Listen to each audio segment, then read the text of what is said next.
Apparently, according to Karine Jean-Pierre, if we all just print out Joe Biden's speech and read it, what he had to say Thursday night, we'll understand what his message was. Take a listen.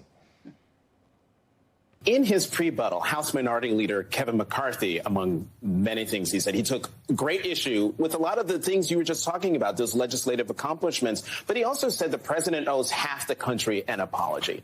Does the president? I'll say this. Look, the president was very clear. All you have to do, again, folks need to watch his speech, go read his speech. If you have it, it is powerful, it is impactful. Kelly, the president continued to call Republicans semi-fascist in that speech on Thursday night. So let's see right now. Democrats control the White House, Congress, the Senate, the media, big tech, Hollywood, and somehow Republicans are a threat to democracy. Could you explain that to me?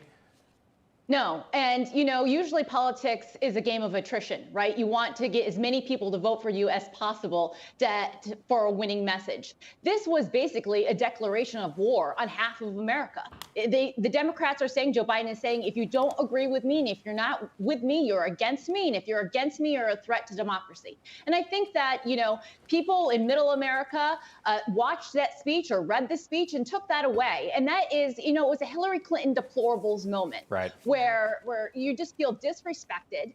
I think that journalists in this town in Washington, D.C. and the D.C. establishment is wildly out of touch of what people care about. And they care about inflation. That is their number one concern, going to the grocery store, going to the gas pump, trying to figure out what they can spend their money on.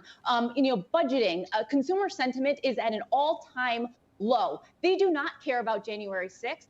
They do not care about Donald Trump and the MAGA Republicans. They want their politicians to focus on their needs, and no one right now is doing that. Okay, I want to do, the Washington Post, democracy's in danger. Joe Biden should invoke patriotism, not partisanship, to make that point. You don't persuade people by scolding them. That from the Washington Post. And listen to that speech. You listen to the tone. So I'm not sure why she said angry tone. Hey guys, it's Rob Carson. September is historically the worst performing month for the stock market, so you better be ready for it. The Fed continues to aggressively raise rates, and JP Morgan is forecasting another mega rate hike September the 21st. Is that why Jamie Dimon said an economic hurricane is coming our way? Well, gold and silver have remained remarkably stable despite the Fed aggressively raising rates today. The Patriot Gold Group has a special incentive for Newsmax viewers. Huge! Now precious metals investors can enjoy the no-fee for life gold and silver IRA on qualifying rollovers, or enjoy free, discreet, insured shipping on all direct gold and silver purchases. Here's the number, 800-356-4470. Call 800-356-4470 today.